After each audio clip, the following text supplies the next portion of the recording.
Welcome to the Savage College Football Podcast. And welcome to the Do Not Go Quietly podcast. It's week 1 of the college football season. And we are together. It's been such a long off season, and I'm so glad it's finally back. How long's it been since we did this podcast together? At least since 2021, or maybe the beginning of 2022. I think we may have done one after the 2021 season ended, and then things just kind of fell apart. And why would you say that happened?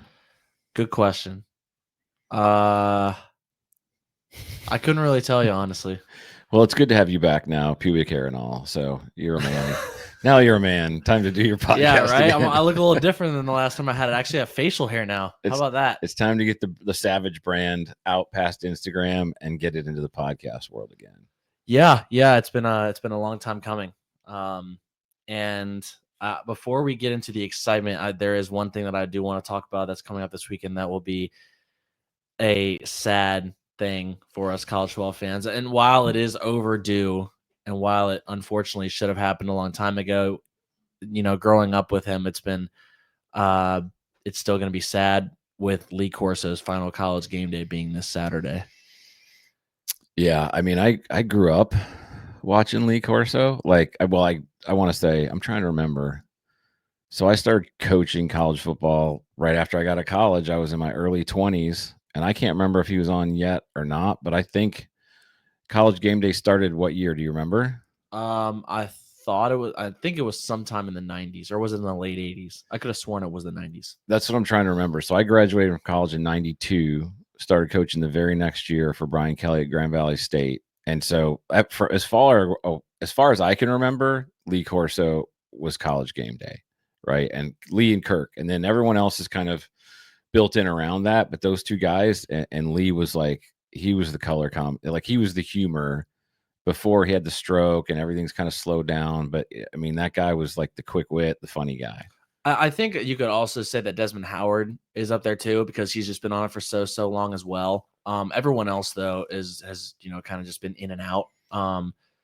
I'll never forgive them for getting rid of David Pollock either. That really made me mad because I thought he was a really good guy that just knew a lot about the sport. Yeah, Pollock was really good, and he got caught up, in my opinion, in that whole, ESPN got bought by Disney and all that political correct crap that was going on, 3-4 years ago, where it was like you couldn't say anything. And David was very strong in his faith. And I've heard him talk about this on podcasts before, and he just wasn't willing to back down from the things he believed in. And that was why ESPN got rid of him, which honestly, I have a thing. I'm not in love with ESPN personally. I know that they carry a lot of the games, and I still really love Herb Street and Game Day, but I think they did Pollock dirty. Like that whole move pissed me off. Yeah, I'll never forgive them for just getting rid of him, because as I said, he wasn't even a guy that was really humorous, but he was the guy that came in, but probably the hour and a half, the half hour after the intro, and then probably until the last half hour before it ended. But he was really good at just giving analytical opinions and just giving the analysis on everything, because he was a really film-based guy. Yeah, he also knew line play, right? Herb Street played quarterback, Desmond Howard played wide receiver. Those guys are good about talking about the perimeter, but Pollock knew line play. He could talk about what happened, in that front seven more intelligently than anybody else that's been on the show or is on the show now. And I don't love the current lineup, in my opinion. I don't know what you think about the whole injection of the cowboy hat and the belt buckle. And so having Nick Saban on there is good. I don't mind that. Yeah, I completely agree. I love Nick Saban. He's awesome. Nick is cool. When Chris Fowler left, it's been a little different since Reese Davis took over, but I've gotten used to it. I don't think Reese Davis is bad at it. Fowler was better, in my opinion. Was better, but Reese Davis is serviceable. Yeah, but I don't mind Davis. Yeah. He doesn't make the show unwatchable. I'd probably say, when it comes to Pat McAfee, that man is very like it just depends on the week because you can tell he just like a lot of times he tries way too hard. He drives me batshit crazy, to be honest with you. Like personally, in my opinion, I think he's a tryhard, dude. Now I know he's got a huge fan base because of it, and everyone loves him, and his show is huge. I just think he's like a little bit too much of a ham bone. Like the show's kind of to me is like it's right on the edge of going like a little bit too overproduced. I think one of the things was I remember at at South Carolina because I went to College Game Day when they were at South Carolina last year for the LSU game, right? And one of the things he does is he brought up Sir Big Spur and he stood on top of a chair at the beginning and he holds him up in the air and he goes, "We love cocks around here," and I'm just like, dude, you know what you're doing. Like, and you're trying so hard to be funny. And I can tell he was waiting so long to say that. Yeah. Like he had been probably thinking about that one for weeks. As soon as he knew. Yeah. And here comes my line. Like it's like everything's a big setup with him. Yeah. And then like one other time, like I remember it was in 2023. This was the year that Duke beat Clemson in the opening week, 28-7.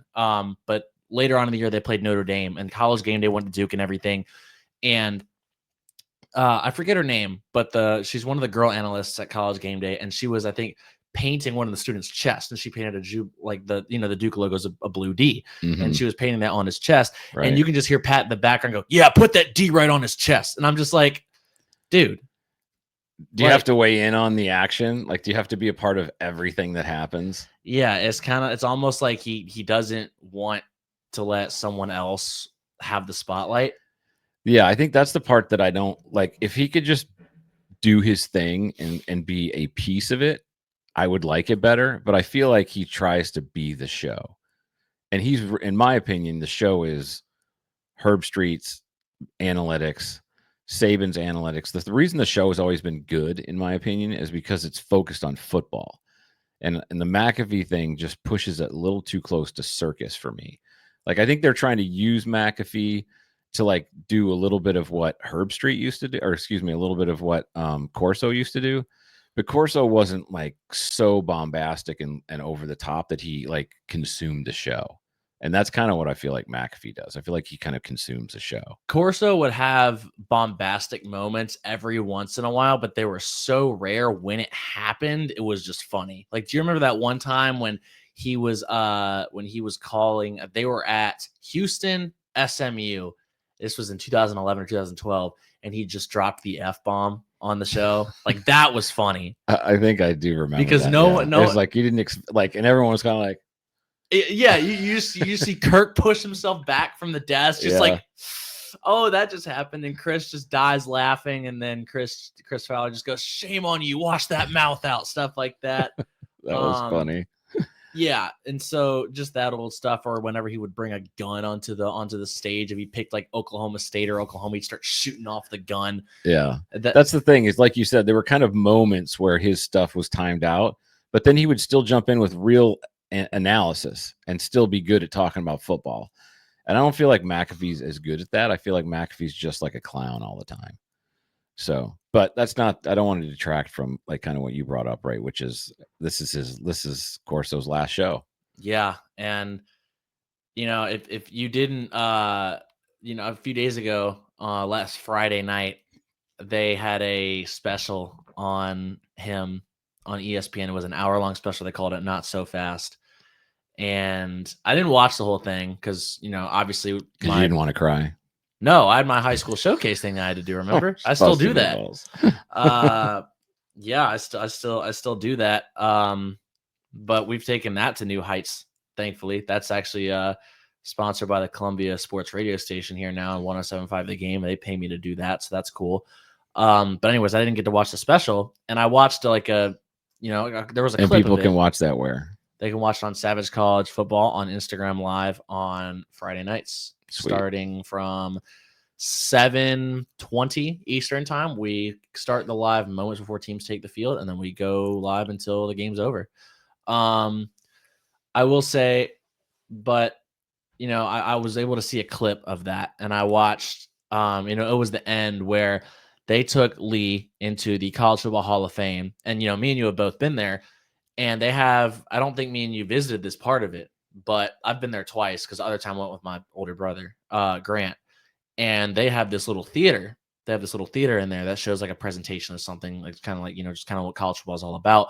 But they brought him in there, and This is in Atlanta. Yeah. Yeah, And that place is really cool. Yeah, it's that sick. place is sweet. And they showed basically all the College Gameday analysts, even players and from players around the country, current and former, and people like that, all gave a message to him. And it was probably, I don't know how long it was, but they're all giving their messages about how much they love him and like how it's been nice to work with him. And Corso just starts breaking down, crying in his seat. And Kirk was the last person to speak. Oh, and geez. he just starts breaking down. Oh, yeah. I can only imagine. Speaking. I would have lost my mind if I was had to do that, because Kirk's been they've been a part of each other's lives for 30 years. Yeah. Yeah. And I know one of the things was Corso was really good friends with Herb Street's dad. Mm. And after Herb Street's dad passed away, kind of like a surrogate father type guy. A little bit, yeah. But I heard that after he retires, no one's ever going to put headgear on again, which I think that's how it should be. That's his, because they can't put his name on a ring around a stadium. But I agree with you. No one should do the headgear. That was his deal. If a week after they had Pat McAfee put on the headgear, I'd lose my mind. I'd just turn it off. I wouldn't watch anymore. Yeah, I probably wouldn't.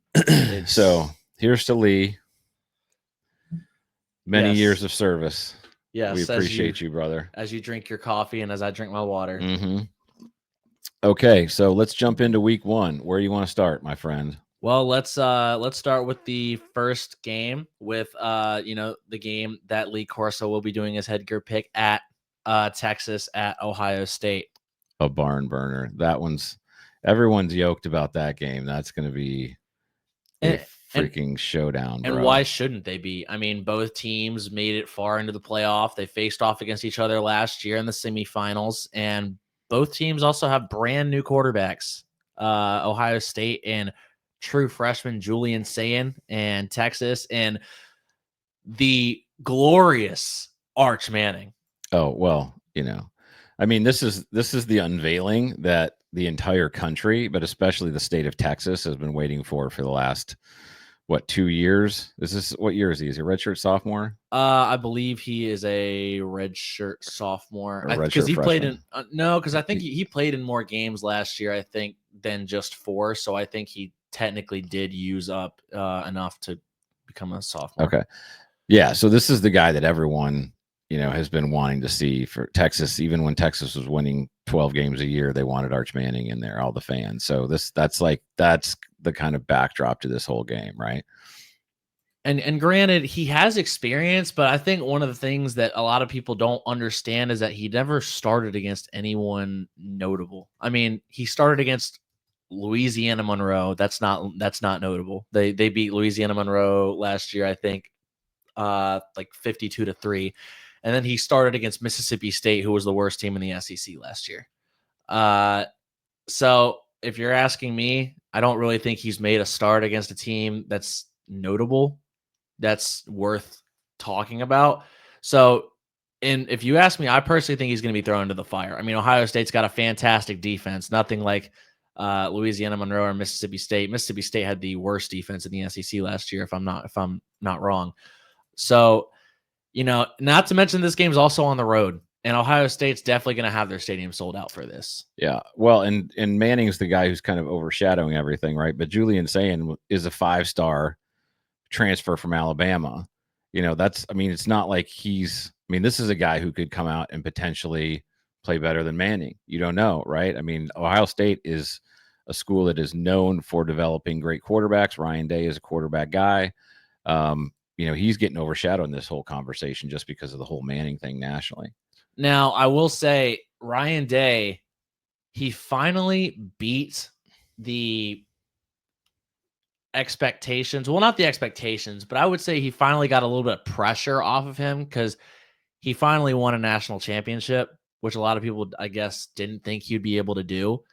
even though he wasn't able to beat Michigan. And it's also kind of funny because That's I feel such a like, weird deal, isn't it? The way how they played and everything, and then the whole Michigan game. especially with how Michigan was last year. I mean, if Michigan was Yeah. a top 5 team, Oh yeah, cool, Michigan was that'd like be different. a very a average to not even very good Michigan team. Oh, definitely. I mean, if you ask Michigan fans compared to what they wanted, what brutal. They were freaking. That was brutal last year, Michigan. One of my best friends, he's a Michigan fan. I've told you about him. And you know, I was talking to him, and I tell him, I said, you know, Guillermo, you come into this game 6-5, and you finish 8-5. You know, he told me, he goes, if you would have told me that we were going to have an 8-5 season, but we were going to beat Ohio State and Alabama in our bowl game, I would have called you crazy or told you that you're on drugs. Yeah, well, they peaked at the right time. You know, they kind of figured it out right there at the end of the year. It's almost like even though they didn't come anywhere near meeting expectations, they still beat Michigan State and Ohio State. So in a way, at least you beat one of the games that mattered most. Yeah, well, you're right. That's a big one. I mean, when it comes to Michigan, Ohio State, that's like one of those things. I mean, look at who did they I'm trying to remember who it was that they fired because they couldn't beat Michigan. Oh, was it Tressel? I think so. I mean, yeah, because I think Tressel had won like 10 games 3 or 4 years in a row, but he couldn't beat Michigan, and they let him go. I mean, that's the same deal. I mean, Michigan, Ohio State, there's Michigan coaches that have been fired because they can't beat Ohio State. And there's Ohio State coaches have been fired because they can't beat Michigan. Like, that's part of the deal there. There was one Ohio State coach from a really long time ago. I think he was in the 80s or the 90s, but he said something, and it still rings in my ear today. It says, you can't claim a national championship if you don't win the game. And I think it might have been Hayes. Yeah. Well, I think that's true. You know, that time that we went to it, like, I mean, that was kind of, how many years ago was that now? That was a little under 4 years ago. Yeah. I mean, that was one of those things, like, I had never been to that game before. I'm not a go to the game guy, really. But that game was, I mean, we went 4 years ago, and Ohio State had beaten Michigan for, I can't remember how many years in a row. The last time that they had beaten them was 2011. Yeah. So it was basically 10 years. Yeah, it was a long time. And this was kind of right at the beginning when Harbaugh was finally like getting over the edge with Michigan. It was at Michigan. Game day was there. It snowed. Like, literally that morning, it just started snowing. It like blanketed the entire field. Like, it was the prototype Big Ten football game. And it was so freaking cool to be there. And Michigan just yoked their ass. I mean, just put it on them. And with you being from Michigan, obviously you're a little bit of a Michigan homer. And that was the first time that I've ever seen you act like a fan around any type of game. It doesn't happen very often. Plus, I had a kid that I was coaching who was getting recruited by Michigan, who ended up signing with Michigan. So that was also a big part of, like, me being, yes, I grew up there. I was always a Michigan guy growing up. My dad and I used to watch the games. He was always a Michigan State guy. But then, we had that kid getting recruited. And yeah, I was like, that was probably the first time. I don't know if I've ever been a fan before, but I was a fan at that game. It was cool. You've always done a pretty good job of, sticking true to your roots. You're always a little bit of a homer for all your home state teams. You always want Michigan, Michigan State, Central, Eastern, Western to do well. So that's always cool to see. Yeah. And I always want Carolina to do well, because yeah. I coach there. I want Clemson to do well because I know guys on the staff. But yeah, that was probably the most fan-ish that I've been in a long time. Well, anyways, getting back on track for Ohio State, Texas, the line is only Ohio State's favored by 2. Yeah, it's a tight line. I mean, it's like you said, it's Ohio State's got a really good defense. They're a very disciplined football team. And so to me, it kind of comes down to, you got 2 young quarterbacks, which one's going to perform better? And then, from a standpoint of Ohio State's defense against the creativity of Sarkisian and Texas's offense. I think one of Ohio State's biggest advantages, they've got the best DB in college football and the best receiver in Jeremiah Smith and Caleb Downs. Yeah, it's going to be a great matchup. So what do you got next? I know we got a long list of them. I want to make sure we get through them all. That's the marquee game, but there's a lot of good games this weekend. Yeah. So now I just kind of want to go from the start from Thursday to Sunday or Monday. So Thursday, August 28th, which is my birthday. Great to have my birthday. Happy birthday to you.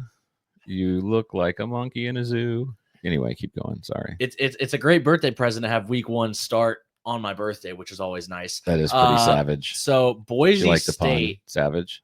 Yes, Did you pick that up? Yeah, I picked it up.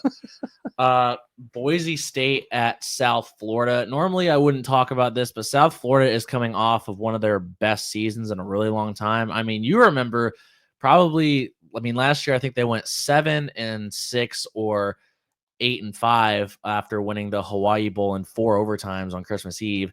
But before last season, South Florida was only getting 2 or 3 wins a year. I mean, they were abysmal. Yeah, I mean, Alex Golish has done a really, really good job with that program. They had, from he took over from Jeff Scott, right? Yeah. And then before that, you were Charlie Strong, and I mean that they had a run of like they were really struggling.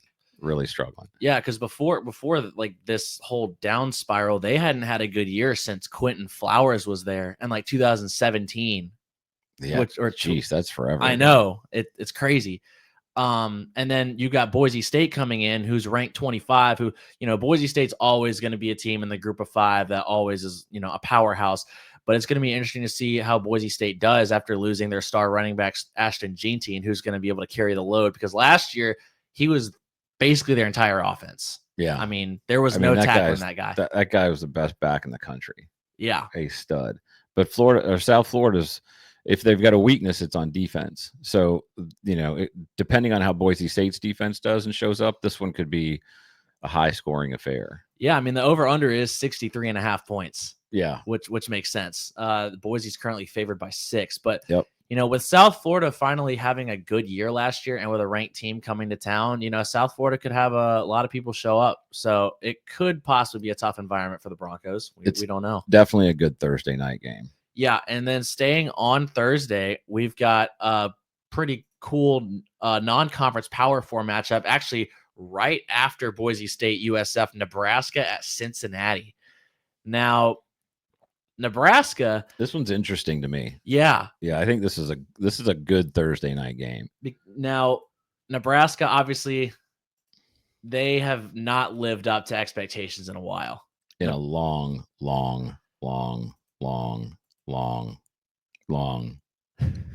time. I was not alive when Nebraska was in their glory days. In the 90s, Nebraska was an absolute powerhouse. Oh, yeah. That was back when, Tommy Frazier was the quarterback. They were running the wishbone and the I formation. And, I mean, they were the Alabama-ish of, the 90s. They were would maul you. Offensive line was just enormous.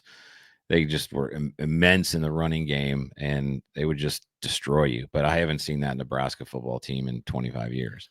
No, I don't think Nebraska made a bowl game last year. I could be wrong, but I don't think they did. Yeah, I don't they had a chance to make one. Wait, you know what? I think they actually did, but I think they only won 6 games. Now that I think about it, just making sure. Because, I always got to check to make sure. But regardless if they made a bowl game or not, they definitely did not live up to expectations. They ended up, yes. So they did make a bowl game. They went 6-6 last year. They went 7-6. Okay. But they beat Boston College 20-15 in the Pinstripe Bowl. And they had a 3-6 Big Ten record. So not really what the Nebraska fans are hoping for. And we've talked about this for the longest time. I think one of the things that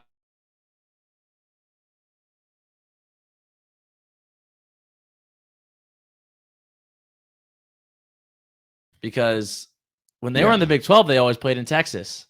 Well, yeah, and I'd say I still don't understand the move. Like I guess this was back when there was a lot more profit sharing, and I think the Big Ten was sharing a lot more money than the Big 12 was back then. So part of it was a financial move on their part. But yes, one of the biggest things that, in my opinion, hurt them is Nebraska used to be able to recruit out of Texas, Oklahoma, those kind of states, because they could, tell the parents, hey, we play in the Big 12. We're going to play, 2 or 3 games in Texas against Texas A&M. We're going to play Oklahoma. We're going to play Oklahoma State. You're going to be able to see your kid play everywhere within a 8-9 hour drive. And then they move to the Big 10, and everything happens up north, out east, and all of a sudden their recruiting in those states dries up. And to me, that was like the beginning of the end for Nebraska football. Yeah. And, looking at their season recap from last year, it's actually pretty sad that they went 7-6. They started out their season in their first 6 games last year, 5-1. They went 1-6 in their last 1-5 in their last 6 games. What did their schedule look like, though? My guess is it was probably, I haven't looked at it, but I bet it was fairly padded in the beginning. They were probably beating. Their first win and all that stuff. Their first win was against UTEP. They destroyed Colorado, Shedeur Sanders and Travis Hunter, 28-10 at home. They beat Northern Iowa. They lost to Illinois in overtime, which Illinois was a good team last year. That was their one loss in their first 6 games. Well, they should have beat Northern Iowa. So they won at Purdue. They beat Rutgers. And then in their last 6 games, they lost to Indiana, Ohio State, UCLA, USC. They beat Wisconsin 44-25, and then they lost to Iowa by 3. Gotcha. Well, they had a couple of good wins, the Wisconsin win. So, let's see what they do this year, right? Who knows? Cincinnati coming off a bad year too. They didn't make a bowl game. I believe they went 5-7. Yeah, they struggled last year too. So it'll be interesting. There's two programs that were kind of, you're looking for them to perform better. So let's see if they show up on Thursday night. So moving into the Friday window, we got another big non-conference matchup. A team that has been struggling the last few years in the SEC, Auburn at Baylor. Auburn at Baylor. Now, Auburn is actually favored by 2.5, which really surprises me. I'm obviously there's people that know something that I don't know, but I think me and you can both agree. Again, Auburn did not make a bowl game last year. I think that was their second season not making a bowl game, which if you're an Auburn fan, that's pretty unacceptable. Not saying that Auburn wins championships every year, but Auburn is not a team that doesn't make a bowl game on a regular basis. Yeah. Well, they've got, I'm going to get my dang thing set up here. So Jackson Arnold's their transferred quarterback from Oklahoma, starting for Auburn this year, right? And then the quarterback for Baylor, which I got to remember his name, Sawyer Robinson was the nation's top rated quarterback just from a pure statistical rating standpoint last year. So it's a pretty interesting quarterback matchup going into this game. Well, another thing is Auburn last year was a pretty run heavy team, because they had Peyton Thorne, who was a really mobile guy. And then they also had Jarquez Hunter. Jarquez Hunter's not there anymore. He's gone. And Hunter was a powerful runner. Where'd he transfer to? Or is he graduated. He's out. He graduated. Okay, gotcha.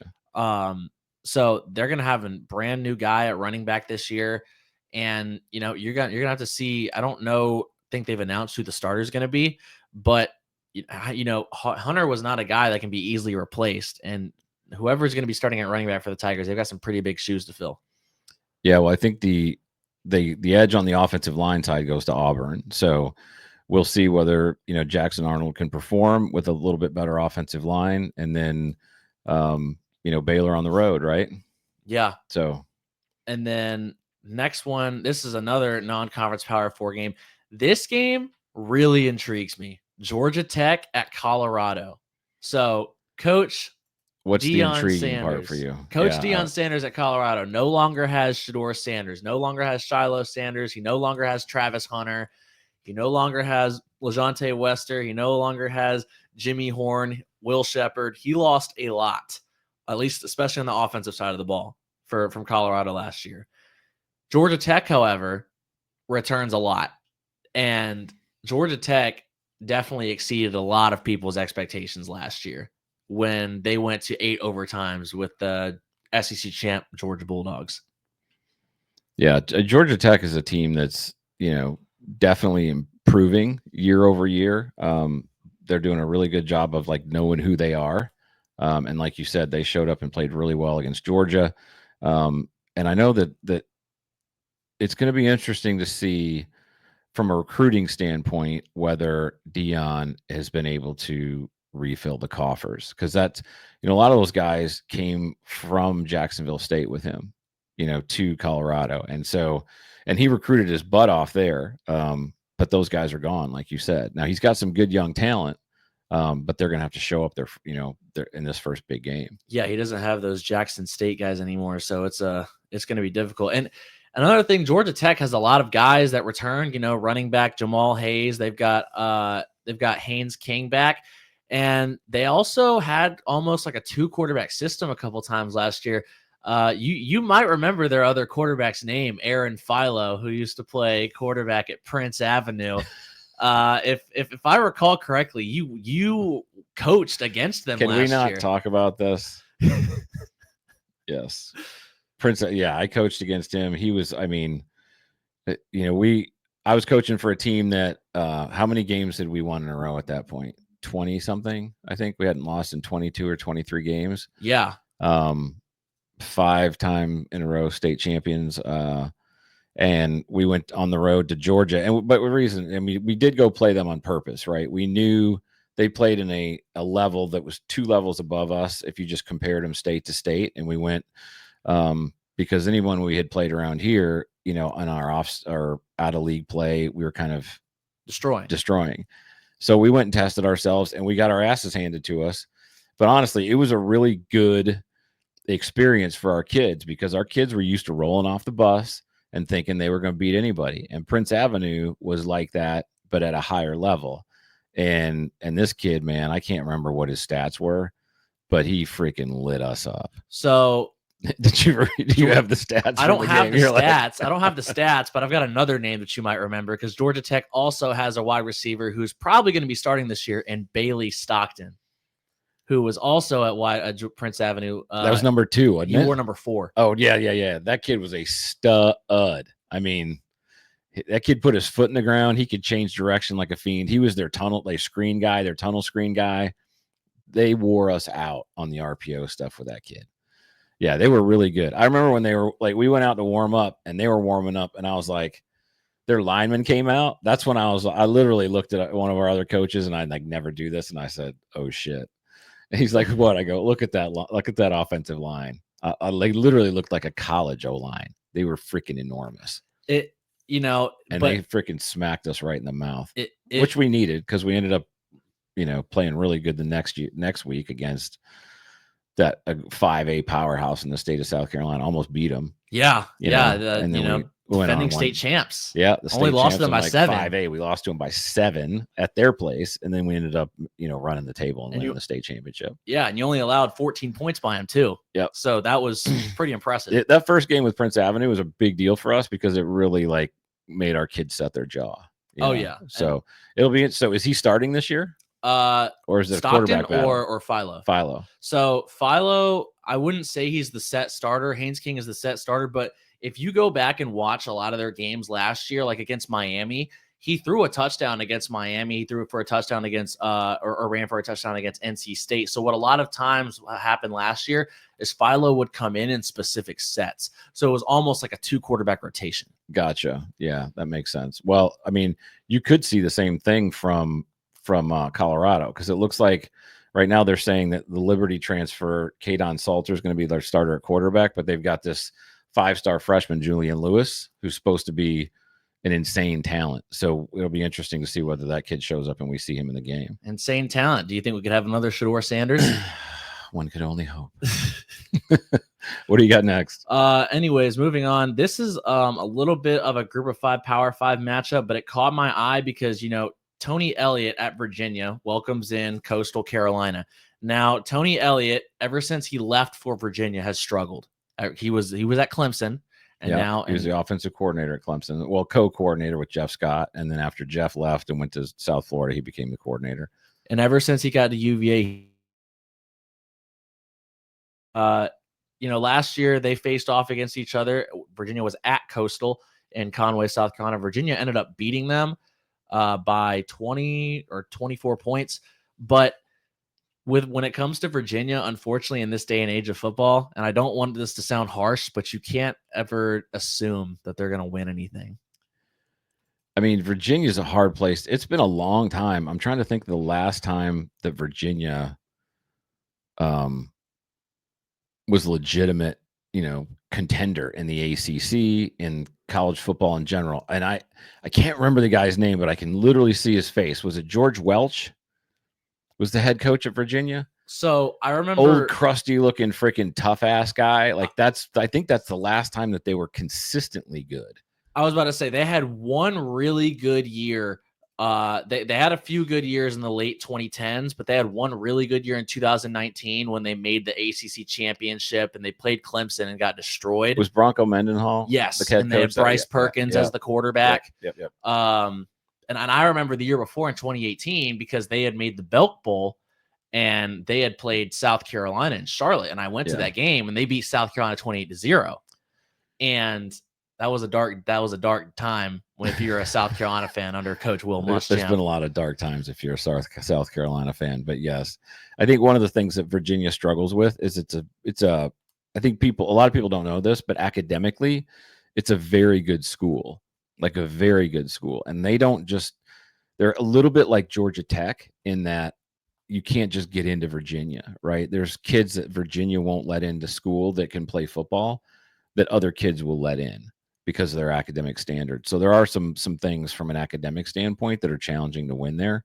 And I also don't think that they have the same level of NIL money as some schools, which, in this day and age, if you don't have good NIL money, you're going to struggle recruiting. Like that's a huge part of it right now. Yeah, but and then also Coastal Carolina, though, they don't come into this game with really great situations either because their quarterback, Emmett Brown, that was supposed to be their starter, suffered a season-ending injury in practice last week. So they're still battling for a starting quarterback right now. Receiver-wise, I mean, their best guy is going to be Jamison Tucker, who was a South Carolina kid born and raised. He went to Malden High School. He's going into his senior year. But if that's just rough, man. Your starting quarterback goes down about a week or two before the season starts with a season-ending injury. That's rough. Yep, that's a tough one. What you got next, Chief? Next up, we've got the Battle of the Orange. This is on Saturday at noon. Syracuse versus Tennessee in Atlanta. This is another new quarterback matchup here. Syracuse, they lost their quarterback from last year, Kyle McCord. Tennessee lost Nico Iamaleava. Now they've got Joey Aguilar, who a lot of people say he's a transfer from UCLA, and technically he did, but he never played for them. He was at App State last season. He transferred to UCLA for spring ball. Then he went to Tennessee. So I don't get these guys, man. Like, and now I know I'm old school, and I'm like, I'm from the, back in the days when you recruited a guy and he signed and you had him and they couldn't transfer until they were a fifth-year senior. But like, I know that there's some situations, but these yahoos who like bounce all over the place just because mommy didn't give them a freaking candy bar after practice, like, I have like no patience for them. I couldn't coach college football right now, man. I could not do it. Their quarterback that's starting is going to be Steve Angeli for Syracuse, who's a 6'3" junior, 212 pounds. But, Tennessee's favored by 2 touchdowns. Yeah, I saw that. This should be, if this isn't a beatdown, I'll be surprised. Yeah, because Angeli doesn't have too much experience. He only threw for 268 yards last year and 3 touchdowns. He had more experience in 2023 than in 2024. And Josh Heupel at Tennessee, he figures out a way to score no matter who's pulling the trigger. Yeah, and I remember, when he first got hired, a lot of people were doubting this hire. And I don't understand why. It's really turned out to work out well. I mean, listen, he was a winner at UCF as a head coach. That's like, and UCF is not a super easy place to win. He had some quarterback issues at UCF where he lost, his starting quarterback in Dylan Gabriel, which he had a season-ending injury and he had like a 2-year rehab, and he still ended up winning like 10 games the next year. Josh Heupel's a really good offensive coach. So I think Tennessee fans always want the name, like ever since I've been around the SEC, which has been like the early 90s now. So like 30 years. Anytime there's a vacancy at Tennessee, the Tennessee fans think they should be hiring Nick Saban. Like every time there's a vacancy, it should be Nick Saban. And so if you hire somebody that doesn't have a name, they all freak out. But The minute that guy starts winning, they get in line, and he's done a really good job there. Yeah, so I think that game will be interesting to watch to see how Tennessee does with a new quarterback. Then next up, we've got Alabama at Florida State. Now, let me tell you something. Florida State. Let me tell you something, brother. Rest in peace, Hulk Hogan. Rest in peace. R.I.P., brother. But Florida State, you are coming off of a 2-10. You should have been in the playoff in 2023. You ended your 13-0 season getting absolutely walloped. 63-3 by Georgia. I don't even know who Florida State is. I'm the same as you. I'm like, okay, coming out of 23, you're like, Florida State is back. They kind of figured it out. Like they're going to make a huge run. And then they literally fall flat on their face, and they're terrible last year. Now, it was I don't understand what happened. And Mike Norvell, without Jordan Travis, you got to think when he hasn't had Jordan Travis as his quarterback, who was their quarterback in 2023, he was awful. He's been horrible. And now you've got Thomas Castellanos, who's your quarterback, who, by the way, got benched at Boston College last season. He's the starter against Alabama. He had some comments, and I don't know if you saw this. This was he probably said this back in June or April. He said, "I dreamed of playing against Alabama. They don't have Nick Saban to save them. I just don't see them stopping me." That sounds like a smart thing to do. And then he was asked at ACC Media Days, "We stand on what I said." Way to bring everyone else into what you said. Yeah, we stand on what I said. There's no disrespect between that team or anything like that. It's just the confidence that I have in my teammates and the way we've been preparing and putting this preparation together this offseason. I just feel confident in the guys and the work that we've been putting in. Now, granted, if you are the quarterback and the media asks you that, you can't. What are you supposed to say? I mean, you can't say Alabama's going to kill us, but at the same time, you can't say they don't have Nick Saban anymore. I don't see them stopping me. I mean, obviously, he's pretty confident in his abilities to get it done. So I think those things are hilarious when people do that, because they're, it's going to go one of two ways. He's either going to show up and look really good, and then everyone's going to be like, well, I guess he can stand up behind it, or he's going to show up and get punched in the mouth. But the one piece of truth in there is Alabama doesn't have Nick Saban anymore. And to me, they did not look like an Alabama football team in a lot of games last year. Granted, they won 9 games, but they were sloppy in many situations. They didn't play with the same level of discipline. They were not as good on defense. Alabama looked like a completely different football team, and it would not shock me. And I haven't seen all the recruiting stuff, so maybe they're just loaded again, but it would not shock me to see Alabama kind of settle down a notch and become a good football team. But I don't expect Alabama to be competing for national championships every year. I just didn't see them play that way last year. Now, with that being said, I do still expect them to beat Florida State.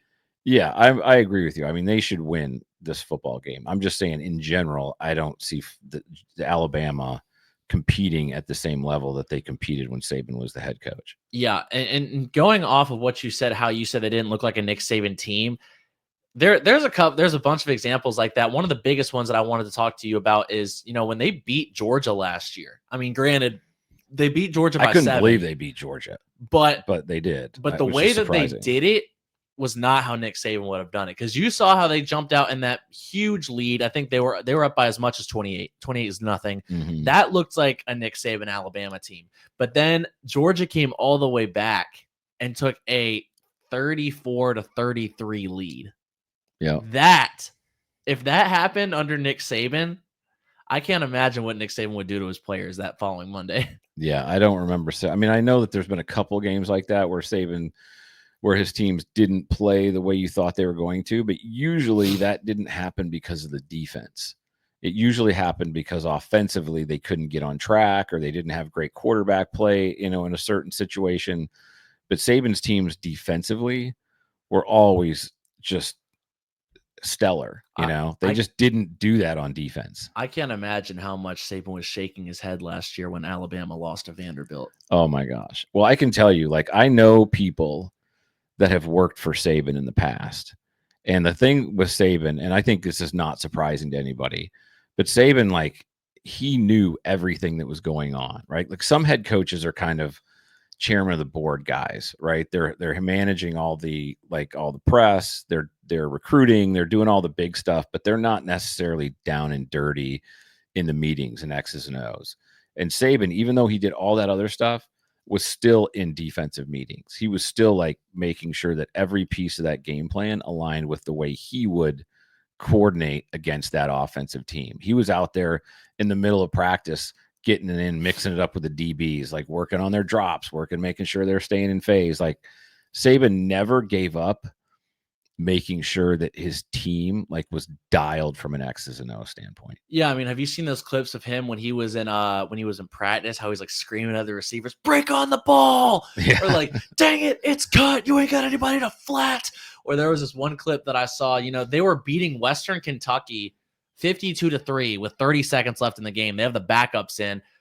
Nick Saban's on the sideline, nickel, timeout, yelling at the linebacker. He lost his mind. Pay attention. Yeah. We're going to nickel. They subbed late. I'm like, you're up 52-3, but it's the best coaches that are paying that much attention to detail. Yeah. And everyone, people that don't really pay attention to it would be like, well, why is he doing that? They're up by, 50 something points. Well, the reason he's doing it is because those kids that are in there have to start for him next year or the following year. And these may be the only reps they get for the next 3 weeks. So he wants to make sure they get coached just as hard as everybody else gets coached. Whereas most guys are like, oh, we won the game, and they're kind of celebrating on the sideline with their guys, and they're letting their backups come in and play. But like, Saban was always, if you hear him talk about the process, right? That's what he means, is every play matters. If you do this right, and then you do the next thing right, and then you do the next thing right, when you get to the end of the game, you're probably going to win the game. Yeah, I mean, if anything, if I'm a backup, I mean, I would have felt happy about that, because that means you're being treated equally. Yeah. Like, because, that's how it was when I played sports in high school. Well, it says a lot that we've been talking about Alabama for 5 minutes, and most of it's been about the fact that Nick Saban isn't there. So yeah, I agree with you. I think Alabama will probably win this football game, but I also don't think that this is the same Alabama team that we've seen for the last 10 years. So this moving on. Next one. Yeah. Battle of Death Valley. LSU at Clemson. Your boy Brian Kelly hasn't fared too well in season openers against while he's been at Louisiana State. He has not. Season openers have not been kind to Brian. He's like lost every one of them, hasn't he? Or has he won one? No, he's lost every single one of them, and he's also 1-7 all time against Dabo Swinney. I mean, listen, I understand why he made the move, right? Like, I get it. He was at Notre Dame, and I think he always felt like, because of Notre Dame's academic standards, that he wasn't going to be able to recruit the same kid across the board that he could recruit in the SEC. And that's true. But you can also set up your schedule at Notre Dame to not have to run an SEC gauntlet every year. And so he went to LSU with I haven't talked to Brian in a long time, but I know who Brian is because I played for him and coached with him. And ultimately, I know he went there because he thought, I can win a national championship at LSU if we do everything right. I can recruit the kind of kid I need to win a national championship at LSU. That has not really become, hasn't come to fruition. I mean, there's actually, talk out there that if he doesn't have a really good year, that he may not be the guy next year. He's kind of right there on the edge. Like, he's kind of doing the same thing that, who was before him again? I can't remember the guy's name. Ed Ogeron. Ed Ogeron, right? But there's one difference between them two. Ed Ogeron won a national championship. Yes. And a lot of people said, oh, well, it was only because he had a stacked roster from when, Les Miles was there. But guess what? He still won a title. Yeah, that's right. I mean, he still won and got fired 2 years later. Yeah. And not only when he won that title, he didn't lose a single game. Yeah. LSU does not have a lot of patience. Like, LSU's expectation is national championship. And if you're winning 8-9 games a year at LSU, you're not going to stay. And it's interesting because LSU, are they a historically successful program? Absolutely.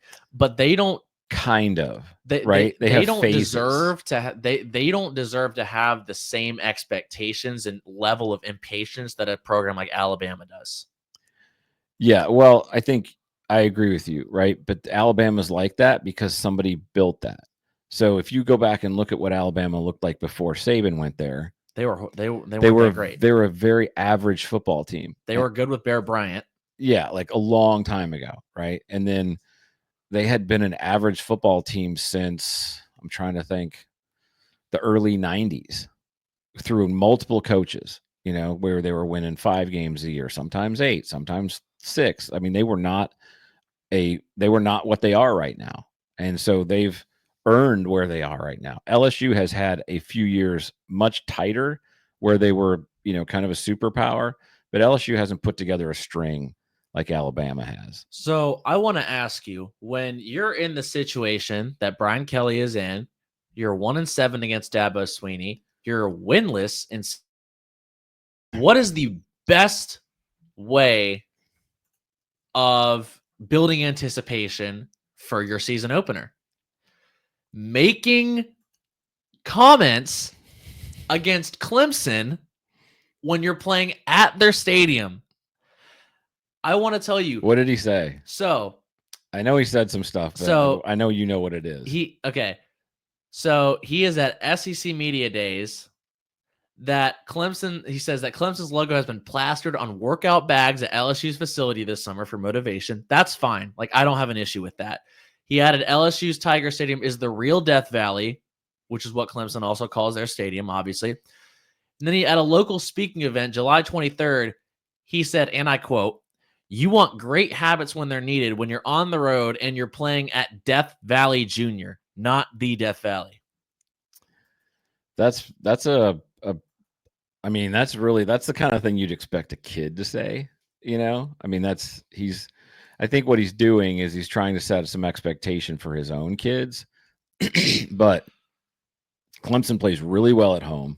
We know this. They're very good at home, one of the best teams at home in the country.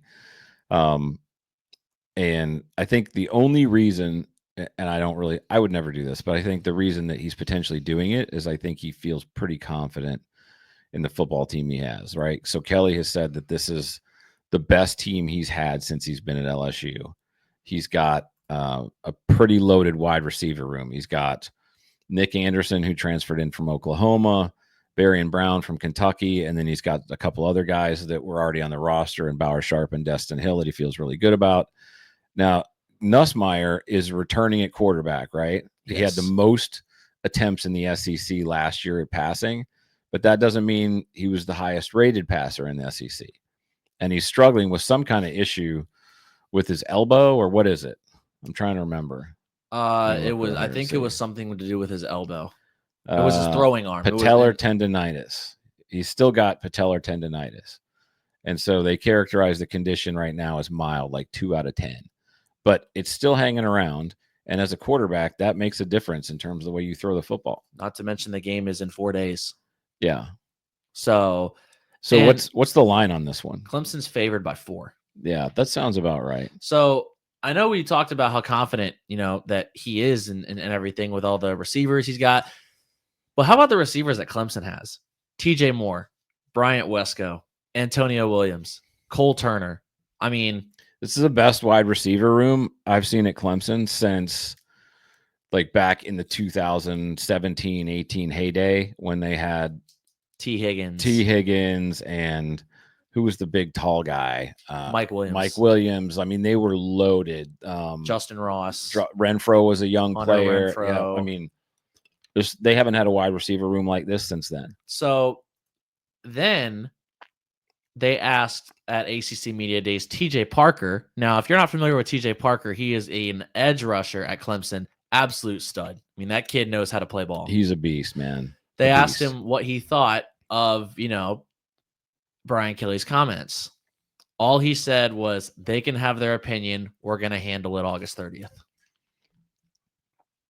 That's the kind of stuff that I like. Yeah. Right? Like that's That's a Dabo attitude. Like, we're going to show up on the field and we're going to show you between the lines, which I always have loved the way Sweeney is coached. Like, he'll get excited after they win, right? But his excitement is always focused around his own kids and the way they perform, Yeah. And so it'll be interesting to see.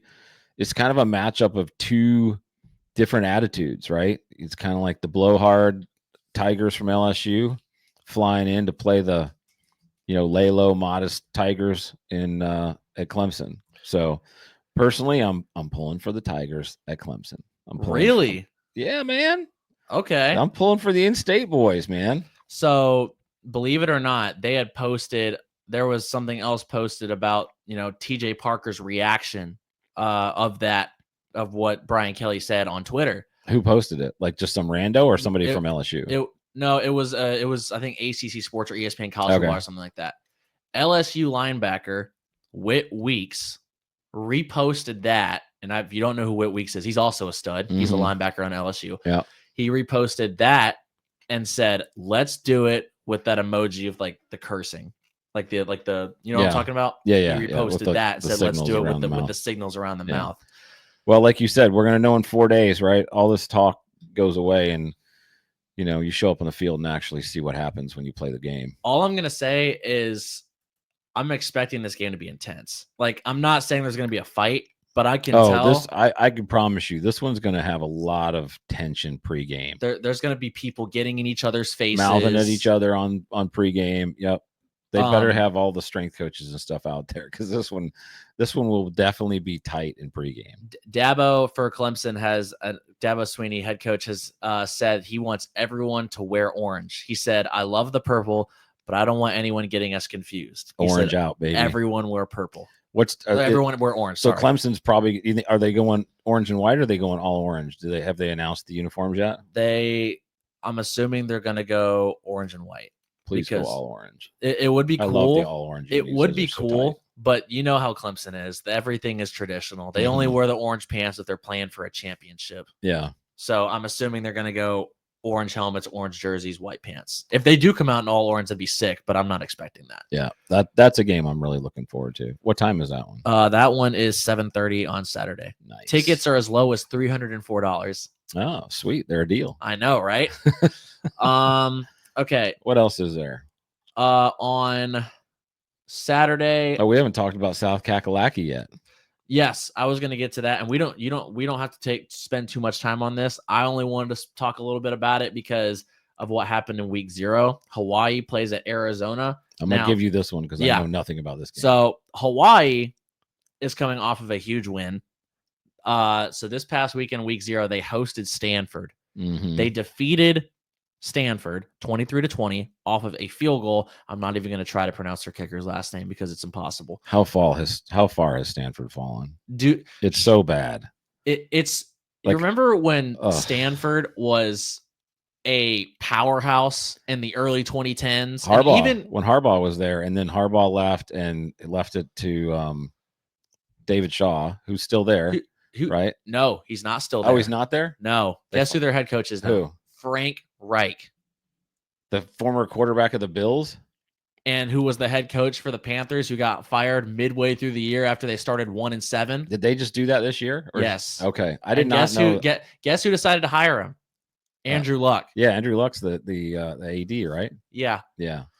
But no, it's interesting because I just interviewed for my podcast. It's not out yet, but I just interviewed Trent Murphy, former defensive end in the NFL for the Redskins and the Bills, and he played for Stanford, played for Harbaugh, got recruited by Harbaugh, and then I think his last 2 years were with Shaw. But that was, like you said, that was back in like 2008, 2010, when Stanford was like gritty, tough, all these 3 stars that other big schools weren't recruiting, that they would recruit and then just make them tough as hell. And they were just pounding people. And it was another one of those crazy stories because, as you know, Stanford's a very hard place to get into because they've got crazy academic standards. Yeah. Yeah, but this was before NIL, and the conference was stronger, and you could kind of still keep a team. This was before all the transfer rules kicked in and all that kind of stuff, where you could recruit a nucleus of kids and keep them. And honestly, that transfer rule and the NIL has completely changed the game. And schools that have decided they're not going to get on board with that are at a major disadvantage. Yeah. Yeah. But yeah, and the reason why I wanted to bring this up was because Hawaii, I know I told you that when they beat Stanford, they kicked a field goal as time expired. They went down the field. Their quarterback couldn't even walk. He was hobbling. He was hopping on one foot, but kept throwing checkdowns, and they still made it down the field to get to the 20-yard line and kick a field goal to win the game. Jeez. Well, go Hawaii. Go Rainbows. So my only concern with that was if you're a Hawaii fan, cool, like that's awesome that you get that win, but the quarterback still couldn't walk at the end of the game. And so now I'm wondering, okay, that was a great win, but was it worth it to get a week 0 win now that our quarterback can't hardly walk and we still have 11 games left to play? Yeah, I guess the question is, did it make his injury worse by doing that, or would he have been would it be the same regardless? Well, regardless. And the reason I also brought it up was because, 2 years ago, Arizona was a pretty solid team. Last year, they weren't solid at all, and they had a lot of guys return. They had Teteroa McMillan. They had Noah Fafita. They had a bunch of guys last year. I think they only won 4 games or 3 games. Very disappointing. I don't really know what to expect from Arizona this season. They're welcoming a red-hot Hawaii team who's coming off a pretty big upset, because anytime that a Group of 5 team beats a Power 4 team, they're going to get excited. Yeah. So yeah, anyways, moving in, looking forward to watching that. Moving to Sunday, you've got South Carolina versus Virginia Tech. And there's another game on Sunday that I completely forgot to mention, but we'll talk about that after Virginia Tech, South Carolina, because this is a game that I'm pretty sure you've watched a lot growing up. And most of the people that are listening to this know that we are in the state of South Carolina, so this is one we pay particular attention to. And you are going to be doing the post-game show on WVOC here in Columbia for all the South Carolina home games, or actually all the South Carolina games this year, because you do it from the studio, correct? Yes. Yeah, so that's pretty exciting for you, a new college grad who gets his first on-air opportunity. I'm excited to hear that and listen to it. Yeah, I'm excited too. It's going to be a really fun experience. I've never gotten the chance to be on a college football pregame or postgame show or anything like that, and so this is going to be a really cool first. I'm probably going to have a little bit of jitters in the first segment because it's my first time. But don't screw it up, because I did it, so you have a lineage to uphold. Oh wow, thanks. Yeah, I remember they texted me last week. And they said, because I didn't know that I had the job. I just thought I was a prospect. And he's like, yeah, I've already got the liners produced with your name. And I was like, oh, now I have expectations to uphold. Okay. Well, it's a pretty cool thing, because I did it for a few years and I did a good job with it. And so then they asked me if I wanted to do the pregame show. And I did the pregame show for 3 years. And then I got back into coaching again. And so I stopped doing that just because I was busy game planning and stuff. But it's an opportunity, and it's a great station. Christopher Thompson, who's a sports director over there, does a great job. So it's going to be exciting to listen to y'all do that. South Carolina's taking on Virginia Tech in the opener, which has an interesting storyline, right? Head coach of South Carolina, Shane Beamer. His dad, Frank Beamer, was the head coach of Virginia Tech for a long, long time. Virginia Tech was a national powerhouse at the time that his dad was the head coach there. And Virginia Tech hasn't been the same football team since Frank Beamer left. And Shane Beamer now has taken South Carolina and brought them up to a national prominence, just like his dad did with Virginia Tech. So a lot of interesting parallels between the two programs. Yeah, this is the best that South Carolina has been since the Spurrier days. And I wouldn't say that Beamer has brought them up to the Spurrier level yet, because they haven't reached double-digit wins. Yeah, I agree with you. But they're close. And if they're able to make the playoff, and, that would be huge, and that would definitely be a big step for this South Carolina program. There's a lot of interesting storylines in this, because Virginia Tech has, they recruit a lot in the state of South Carolina. So there's a few kids on that team that are from the state that are about to be playing against South Carolina. And for those kids, you're thinking, okay, this was my hometown team, my home state team, and you're coming into that with an opportunity. A couple of the kids that I'm talking about, they just got a transfer in running back Braden Bennett, who was at Coastal Carolina, but he went to Southside Christian High School in South Carolina. They also just picked up a quarterback in AJ Brand, who played at Irmo High School, just right down the road from the university. He's a rising freshman, but he was a great player, four-star. that kid. Yep. Yeah. Mm-hmm. And then also they got another kid who was a freshman cornerback from Camden High School. His name was Jordan Krim, who was also getting recruited by South Carolina, but we decided to go to Virginia Tech. So these are a couple kids that are from the state. You know, obviously, if for Virginia Tech as a whole, this game means something to them, but especially for the kids that are from South Carolina, this game hits a little more close to home. South Carolina, on the other hand, they just got some huge news yesterday. Today is Tuesday, August 26th. So yesterday was Monday, August 25th, where they found out that running back Rasul Faison was eligible. His waiver was accepted by the NCAA, and he will be eligible to play for the Gamecocks on Sunday. The only problem I have with that is that he submitted his application and waiver in January, and it took you 8 months to approve it. Yeah, I don't get it. I mean, there's a million transfers like all over the place. It happens constantly. Is there any chatter or talk about why that took so long compared to just about everyone else who just literally submits and goes? They kept trying to say that they were missing paperwork and stuff like that. But what I don't understand is 2 weeks ago, you know, the NCAA said that Faison was cleared to practice and approved to practice, but not approved to play. What's the point of approving him to practice if you're not approving him to play yet? Well, I can tell you one thing. The NCAA is a group of idiots. Let's just be honest. Like, the NCAA is the same group that put in the NIL and the transfer whenever you want rule that has literally created college football isn't college football anymore. I know guys who have coached college football for 20, 30 years who are trying to figure out what they want to do so they can get out of coaching college football because it's not what it used. Like, the reason that you used to like to coach college instead of the NFL, like, I know some guys who prefer the NFL, but the reason guys liked college is because they could literally put a team together and build a nucleus, and that team could grow together and get better together. And then you add to it as certain guys leave. The college football has turned into free agency.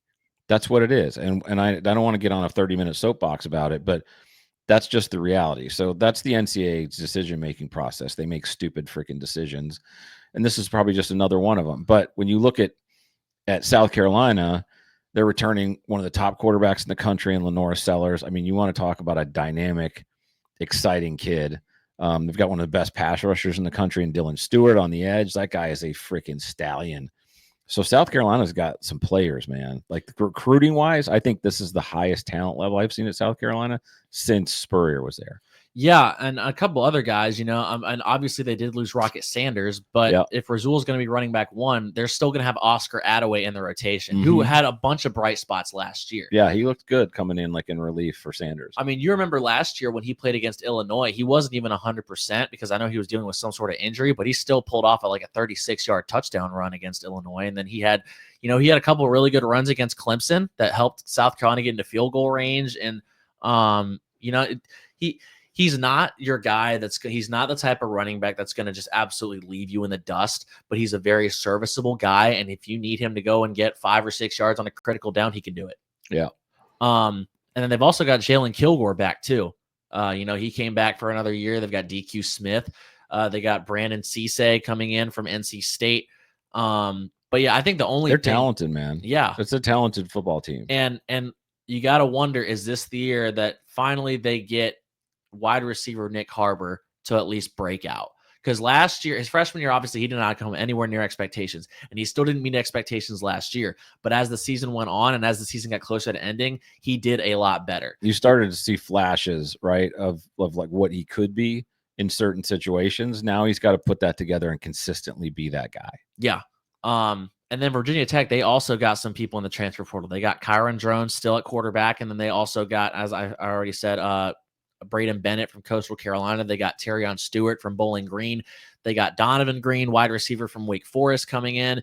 So both of these teams got in some good transfers, and I'm expecting South Carolina to win.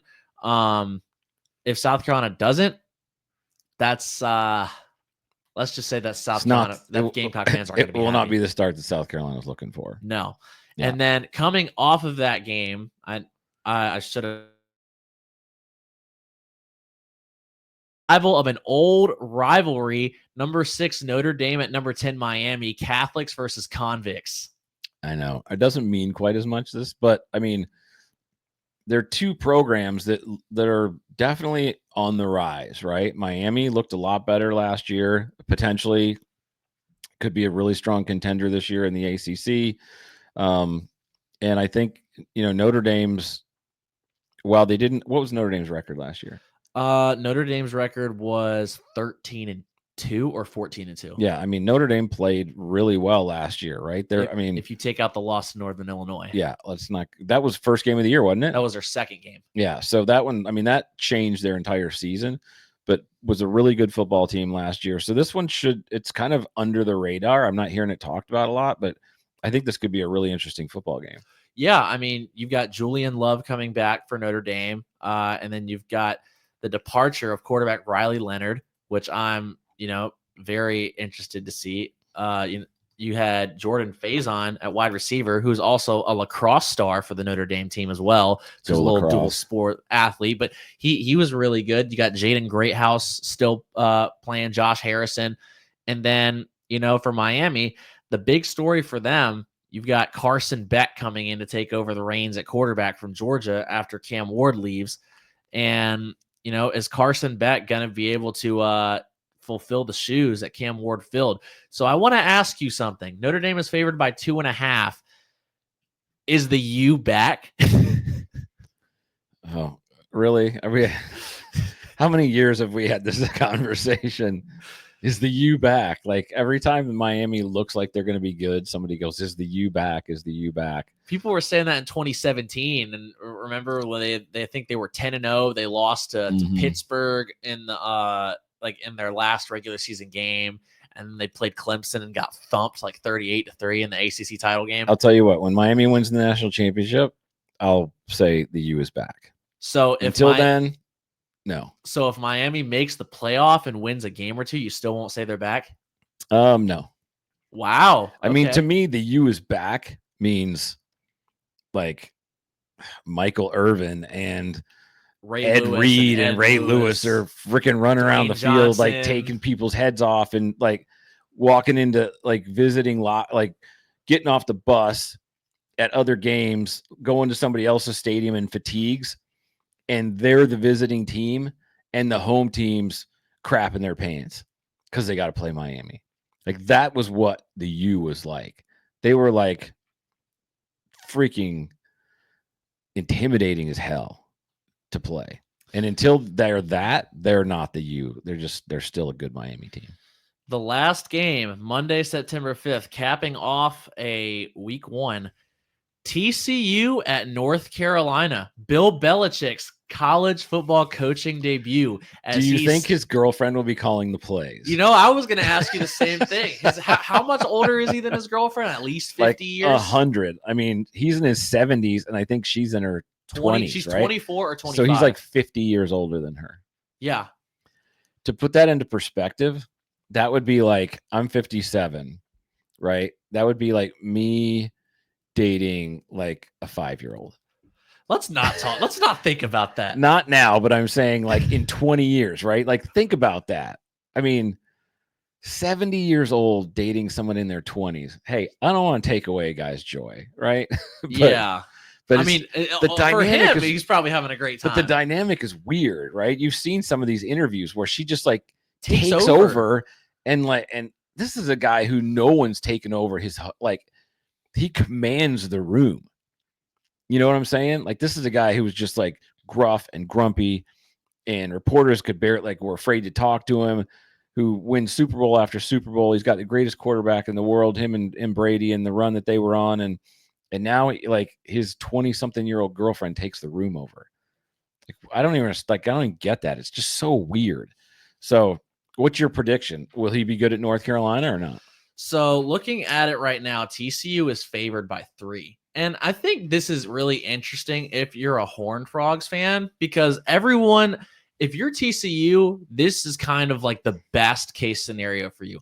Everyone's thinking about North Carolina. Everyone's thinking about Bill Belichick. That's the whole storyline, right? So you can kind of slide in and just play football. TCU went 9-4 last year. TCU is not a slouch. After their national championship season in 2023 or 2022, they had a rough year in 2023. They were good again last year. They went 9-4. Under the radar, good. No one really talked about them, but they were a good football team. They went 9-4. They had some their losses were all really good. They lost to UCF, who that was a bad loss, but they lost at SMU, who made the playoff. That was not a bad loss. They lost to Houston. That's not a great loss. They lost at Baylor, which isn't embarrassing. But they beat great teams. They beat let's see. I know that they beat they beat a Louisiana team that made the Sun Belt title in their bowl game, which I know obviously you're supposed to beat a group of 5 team, but they beat them 34-3, which is still impressive for a group of 5 champion. Well, I mean, Josh Hoover, the quarterback for TCU, is coming back. He passed for almost 4,000 yards last year. Yeah. One of the top passers in the entire country. And on the back end of that, the other side of that, TCU is really good on defense. So they're a solid football team on both sides of the ball. And like you said, while everyone's sitting here talking about Belichick, Dykes is coming in here with a really good football team. And I think TCU is favored by 3.5 right now. But I wouldn't be surprised to see them win by a couple touchdowns. Yeah, TCU is currently favored by 3. So yeah, I mean, going back to what I said with their win over Louisiana, maybe they didn't win the Sun Belt title. But regardless, if you're TCU, this is perfect. Yeah. You don't have anyone talking about you, so you don't have any pressure. You just prepare for the football game, let everyone else talk about all the circus at North Carolina, and then you just go show up and play football. Yeah, and how sweet would it be for Sonny Dykes to go into that stadium and just beat the ever-living crap out of North Carolina when everyone's talking about him? That would be sweet. I'm definitely pulling for TCU. And I like it when the Horned Frogs are good, man. It's better for college football. It's good for college football, but I just have always liked TCU when they're kind of a tough, punch in the mouth football team. I think another thing, and I know that we kind of already got off the topic of how we talked about Bill Belichick's girlfriend and everything, how she's in her 20s. You don't think that's going to cause any issue with the players, do you? Imagine if she starts flirting with the players. I was going to say the only way it would cause an issue is if she starts dating one of them before she breaks up with Bill. How crazy would that be? And you know what's crazy? I would think if that happened, I would think only to Bill Belichick would that happen. It's a weird situation. So there's a lot of cool storylines in week 1.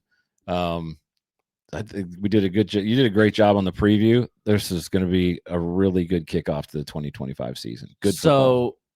I'm not going to talk about any more games, but I want to ask is there any game that's under the radar for you that you are like just looking forward to watching? Not that we want to go into detail, but just if you just want to name one. Out of the ones that we've talked about already? You can name one that we've talked about, or you can just name a random one. Just one that we didn't talk about. Well, a couple things. So one we talked a pretty good amount about, and I'm interested in the South Carolina Virginia Tech game just because I want to see, South Carolina, whether they're always kind of up and down.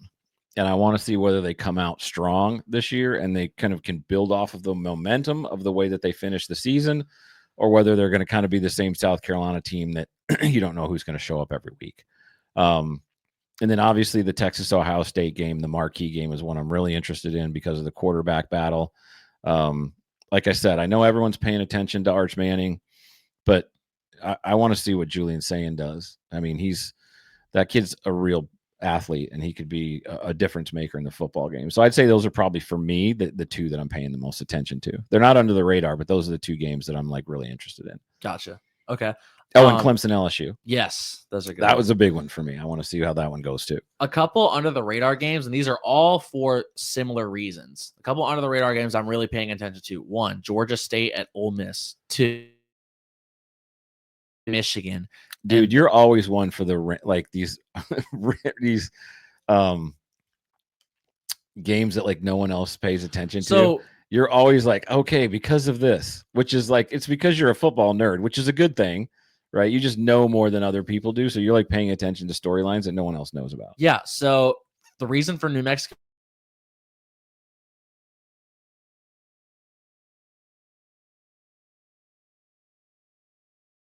playing against New Mexico, I want to see how this kid does. Yeah. And how much did they have to pay to get him? At least $6 or $7 million. I think I don't know if it's still the highest, but at the time they signed him, it was the highest NIL deal there was. It was an enormous amount of money. Yeah. Definitely not something that you are wanting to do on a regular basis. Michigan's got an enormous amount of money, though. Yeah, they do. That's the thing with the NIL. Teams like Michigan are at an advantage because they have big pockets. We also know, though, that Michigan has in the past welcomed in group of 5 teams and struggled against a couple of them. Yeah.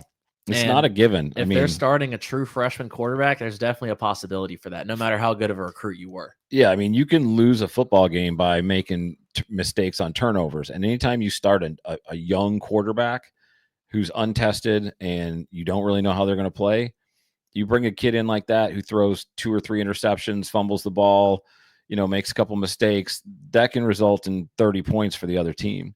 So nothing's a given when you're starting a young quarterback. That was also a similar reason as to why I was looking forward to Ole Miss, Georgia State, because, Ole Miss, they lost a lot from last year's team. Have you heard a lot of people talking about how they think Ole Miss is going to be stellar this year? I haven't heard really anybody talking about Ole Miss. They're not really part of the conversation. Exactly, because they don't have Juice Wells. They don't have Princely Uman-Mielen anymore. They don't have John Saunders. They don't have Jackson Dart. They don't have a lot of people anymore. So they've got almost a whole new roster. Austin Simmons is taking over at quarterback, and they welcome in a Georgia State team who's hoping to pull off an upset.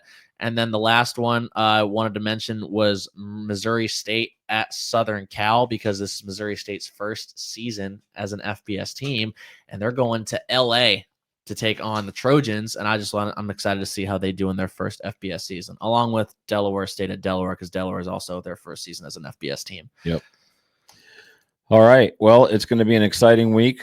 We hope everybody enjoys a great weekend of college football. Football season is back. It's here. Right? Yes. I'm so excited. Thursday, I'm going to be watching all the games. Friday, I'm going to be doing my high school showcase again. I got a big game this week too. This one's going to be crazy. We got South Florence at Somerville, and if South Florence is defending 4A champs, Somerville, traditional South Carolina powerhouse. Somerville made the 5A state championship last year and lost to Dutch Fort by 7. Both teams are 1-0. Somerville played last night because Charleston got flooded on Friday. So I'm wondering if that's going to be in South Florence's advantages since they had a few more days of rest. But yeah, after Friday, I'm going to go to the high school showcase, and then Saturday, Sunday, Monday, sit in front of the couch. Don't ask me to do anything. Don't ask me to do any chores. Don't ask me to come into work. I am probably gonna gain a few pounds. I know I've been on a diet, but if it's week 1, I'm gonna give myself a cheat day or 2. Well, over on the Do Not Go Quietly podcast, we're gonna have Savage College Football on throughout the season intermittently, so we can keep talking about football. On the Savage College Football podcast, the podcast is back. Yes. So it's been a couple of years, but I think you're planning on posting weekly now, right? Yep. Okay, so if you're not already following the Savage College Football podcast, give them a follow and pay attention to the weekly updates. It's a great way to keep track of college football. Also over on the Savage College Football Instagram page. Yes, give us a follow on Instagram, Savage College FB. And then if you want to go give my Twitter a follow, Savage_CFB as well. Trying to get the Twitter kicked off, even though it's not nearly as big because my page is a lot newer on there. But yeah, I mean, posting college football news, college football recruiting, everything like that. So are you going to be posting on Twitter like during the weekend, during games and stuff? Yep. So you'll be doing some live posting through Twitter? Yep. Okay, cool. All right, well, go follow Savage. Enjoy the weekend of college football, people. Football's back. See you. Bye.